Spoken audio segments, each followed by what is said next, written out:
নমস্কাৰ সকলোকে স্বাগতম জনাইছো মোৰ ইউটিউব চেনেল টাইমছ অসম নিউজলৈ। আজি ভিডিঅ'টো আমাৰ অংগনবাড়ী কৰ্মী সহায়িকা বাইদেউসকলৰ বাবে খুবেই গুৰুত্বপূৰ্ণ এটা লেটেষ্ট আপডেটৰ ভিডিঅ' আহি পৰিছে। এয়া খুবেই নতুন খবৰ। আপোনালোকে জানে কাইলৈ গৈছে 22 মাৰ্চ আৰু 22 মাৰ্চ তাৰিখতে অসম ৰাজ্যিক অংগনবাড়ী কৰ্মী সহায়িকা সন্থাৰ এটা চাৰ্কুলাৰ বা CI2 এফিলিয়েটেড এটা জাননী জাৰি কৰে। ইয়াতে আপোনালোকে চাইছে ৰাজ্যিক কমিটিৰ সদস্য জিলা প্ৰকল্প সভানেত্ৰী সম্পাদিকালয় চাৰ্কুলাৰ। ইয়াৰ সকলোলৈ এই চাৰ্কুলাৰটো অসম ৰাজ্যিক অংগনবাড়ী কৰ্মী সহায়িকা সন্থাৰ পৰা প্ৰেৰণ কৰা হৈছে। অৰ্থাৎ পুনৰ আৰম্ভ হ'ব অংগনবাড়ীৰ পাঠদান বা অংগনবাড়ী কেন্দ্ৰৰ পাঠদান। কৰ্মী সহায়িকাই কৰিব লাগিব পাঠদান, এই কথা সন্থাই সদৰি কৰে। ৰাজ্যিক কমিটিৰ সদস্য জিলা প্ৰকল্প সভানেত্ৰী সম্পাদিকালয় চাৰ্কুলাৰ প্ৰিয় বান্ধৱীসকল অভিনন্দন গ্ৰহণ কৰিব। আজি 22 মাৰ্চ 2024 তাৰিখে অৰ্থাৎ এইটো খবৰ কাইলৈ ৰাতি আহি পাইছে। মই আপোনালোকৰ কাৰণে অলপ সময় পলম হ'ল ভিডিঅ'টো লৈ আহিলোঁ। অসম ৰাজ্যিক অংগনবাড়ী কৰ্মী সহায়িকা সন্থাৰ ৰাজ্যিক কমিটিৰ বৰ্ধিত সভা অনুষ্ঠিত হৈ যায়, আপোনালোকে সকলোৱে নিশ্চয় জানে। আৰু ৰাজ্যিক সভানেত্ৰীৰ শাৰীৰিক অসুস্থতাৰ বাবে উপ সভানেত্ৰী বীণা বৈশ্যৰ সভানেতৃত্বত সভাখন পৰিচালিত হয়। অৰ্থাৎ যি ৰাজ্যিক সভানেত্ৰী বাইদেউ আছে আৰু বাইদেউৰ অনুপস্থিত বা শৰীৰৰ অসুস্থতা থকাৰ বাবে বীণা বৈশ্য সভানেত্ৰী বাইদেৱে সভাখন পৰিচালিত কৰে।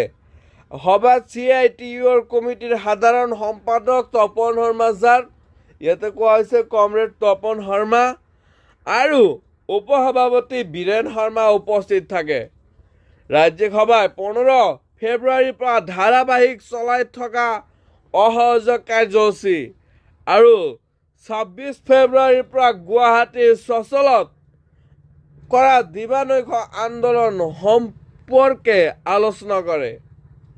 চৰকাৰী পক্ষৰ ৰাজনীতিক আৰু আৰক্ষী প্ৰশাসনৰ নানা ঘাট প্ৰতিঘাত নেওচি 26 ফেব্ৰুৱাৰীৰ পৰা 17 মাৰ্চ সৰ্বমুঠ 21 দিন ধাৰাবাহিক ৰাজ্যখনত বিভিন্ন প্ৰান্তৰ কৰ্মী সহায়িকা মিনি কৰ্মীয়ে আন্দোলনত যুক্ত হৈ ৰাজ্যিক কমিটিৰ ফালৰ পৰা এই যে আন্দোলনত যুক্ত হৈছিল আৰু ইয়াৰ বাবে ৰাজ্যিক কমিটিৰ ফালৰ বৈপ্লৱিক অভিনন্দন জ্ঞাপন কৰে। আন্দোলনৰ পৰৱৰ্তী পৰ্যায় কি হ'ব তাৰ সঠিক দিক নিৰ্দেশনা এই চাৰ্কুলাৰ যোগে প্ৰেৰণ কৰা হ'ল। ইয়াৰ পৰৱৰ্তী সময়ত আন্দোলনৰ দিশ কেনেকুৱা হ'ব তাৰ ওপৰতে এই চাৰ্কুলাৰখন প্ৰেৰণ কৰা হ'ল বুলি অসম ৰাজ্যিক অংগনবাড়ী কৰ্মী সহায়িকা সন্থাই এই চাৰ্কুলাৰটোত কয় প্ৰথমতে। আৰু সিদ্ধান্তসমূহ ইয়াত দিয়া আছে, মই আপোনালোকক দেখাই দি আছোঁ। ক'ত দাবী আদায় নোহোৱালৈকে অসহযোগ কাৰ্যসূচী চলি থাকিব।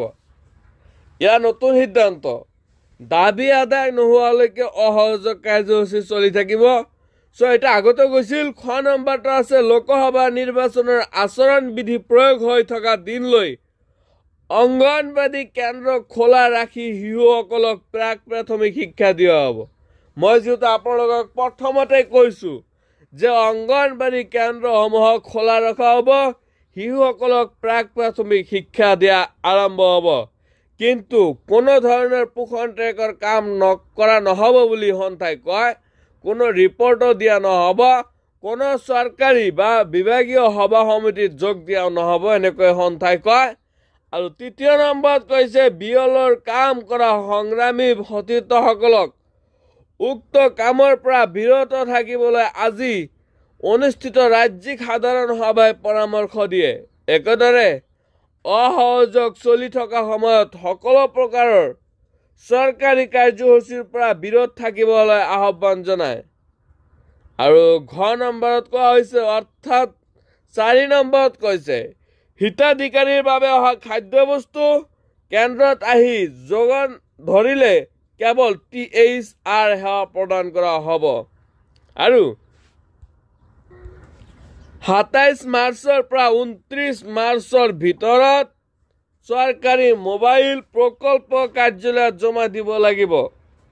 জমাকাৰীৰ তালিকা প্ৰকল্পৰ সম্পাদিকা সভানেত্ৰীয়ে প্ৰস্তুত কৰি ৰাজ্যিক কমিটিক জমা দিব লাগিব। অসহযোগ কাৰ্যসূচী চলি থকা সময়ত অৰ্থাৎ 4 জুনলৈ প্ৰতি সোমবাৰ আৰু শুক্ৰবাৰে প্ৰকল্প কাৰ্যালয়ৰ সন্মুখত অৱস্থান ধৰ্মঘট কাৰ্যসূচী পালন কৰিব লাগিব। 4 নম্বৰত আপোনালোকক কোৱা হৈছে হিতাধিকাৰীৰ বাবে অহা খাদ্য কেন্দ্ৰত আহি যোগান ধৰিলে কেৱল THR সেৱা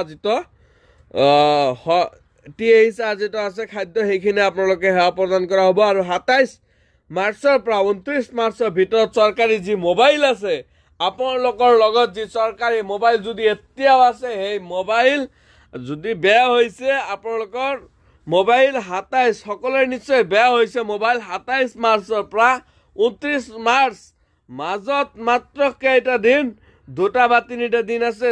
আপোনালোকে এই মাজৰ সময়ত যিটো 27 তাৰিখৰ পৰা 29 মাৰ্চ মাজত বহুখিনি সময় আছে। আপোনালোকে 27 তাৰিখৰ পৰা 29 মাৰ্চৰ ভিতৰত দিয়াৰ চেষ্টা কৰিব আৰু চৰকাৰী মোবাইলবোৰ প্ৰকল্প কাৰ্যালয়ত জমা দি জমাকাৰীৰ তালিকা আপোনালোকে এটা তালিকা বনাই ল'ব আৰু সেই তালিকা সভানেত্ৰীয়ে প্ৰস্তুত কৰি ৰাজ্যিক কমিটিৰ হাতত জমা দিব বুলি এই কথা অসম ৰাজ্য অংগনবাড়ী কৰ্মী সহায়িকা সন্থাই আহ্বান জনায়। আৰু অসহযোগ কাৰ্যসূচী চলি থকা সময়ত 4 জুনলৈ প্ৰতি সোমবাৰ আৰু শুক্ৰবাৰে অৰ্থাৎ 4 জুনলৈ জুন মাহৰ 4 তাৰিখলৈ প্ৰত্যেক সোমবাৰ আৰু শুক্ৰবাৰে প্ৰকল্প কাৰ্যালয়ৰ সন্মুখত অৱস্থান ধৰ্মঘট কাৰ্যসূচী পালন কৰিব লাগিব এনেকুৱাকে সন্থাই কৈছে।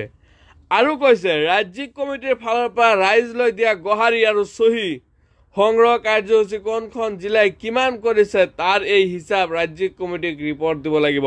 মই আপোনালোকক কৈছিলোঁ যে চহী জমা কৰিব লাগিব আৰু মই আপোনালোকৰ সুবিধাৰ্থে মই এটা PDF বনাই দিছিলোঁ আপোনালোকে কেনেকৈ চহী কৰিব বা আপোনালোকে কেনেকৈ এপ্লিকেশ্যনখন লিখিব কেনেকৈ জমা দিব। নিশ্চয় বহুতে জমা দিয়া নাই মই জনামতে আৰু সেই সন্থাৰ পৰা এবাৰ কোৱা হৈছে ৰাজ্যিক কমিটিৰ ফালৰ পৰা ৰাইজৰ দিয়া গোহাৰি বা চহী সংগ্ৰহ কাৰ্যসূচী কোনখন জিলাই কিমান কৰিছে তাৰ এটা হিচাপ ৰাজ্যিক কমিটিক ৰিপৰ্ট দিব লাগিব। আৰু কৈছে লোকসভা নিৰ্বাচনৰ ফলাফল ঘোষণা কৰাৰ 7 দিনৰ পিছত অৰ্থাৎ সম্ভাৱ্য 12 জুনত দিছপুৰ চলো অভিযান কাৰ্যসূচী কৰা হ'ব। লোকসভা যি নিৰ্বাচন আছে ফলাফল ঘোষণা কৰাৰ 7 দিনৰ পিছত অৰ্থাৎ 6 তাৰিখত যেহেতু লোকসভা নিৰ্বাচন ঘোষণা হ'ব তাৰ 7 দিন পিছত অৰ্থাৎ সম্ভাৱ্য 12 জুনত দিছপুৰ চলো অভিযান কাৰ্যসূচী কৰা হ'ব। আৰু সদস্য পদ 2023 চনৰ সদস্য ভৰ্তিৰ মাচুল ৰচিদ বহি অহা 31 মাৰ্চৰ ভিতৰত ৰাজ্যিক কেন্দ্ৰত জমা দিব লাগিব বুলি সন্থাই আহ্বান জনায়। ধন্যবাদ জয়মতী দাস সভানেত্ৰী ইন্দ্ৰা নেওয়াৰ সাধাৰণ সম্পাদিকা। মেইন কথা হৈছে আপোনালোকে অৰ্থাৎ অতি সোনকালে আপোনালোকৰ যি পাঠদান আৰম্ভ কৰিব লাগিব কিয়নো সন্থাৰ পৰা ইতিমধ্যে কোৱা হৈছে যে শিশুসকলক শিশুৰ অধিকাৰৰ পৰা বঞ্চিত কৰিব নোৱাৰিব।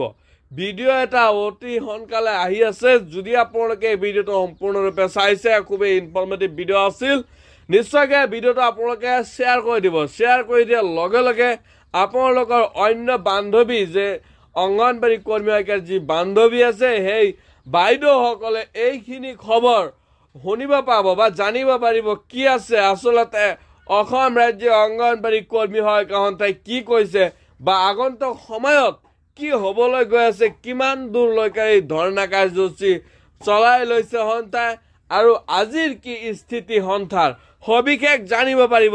আপোনালোকে ভিডিঅ'টো যিমান পাৰে সিমান বেছি শ্বেয়াৰ কৰিবা আৰু যদি আপুনি মোৰ চেনেলত নতুন আহিছে তেন্তে চেনেলটো ছাবস্ক্ৰাইব কৰি ল'ব কিয়নো চেনেল ছাবস্ক্ৰাইব নকৰিলে আপোনালোকে ভিডিঅ'সমূহ ধুনীয়াকৈ বা পাই নাথাকিব আৰু চেনেল ছাবস্ক্ৰাইব কৰিলে আপোনালোকে ভিডিঅ'টো আগতীয়াকৈ পাই থাকিব। আজি ভিডিঅ' ইমানেই আছিল। Thank you. জয় অসম।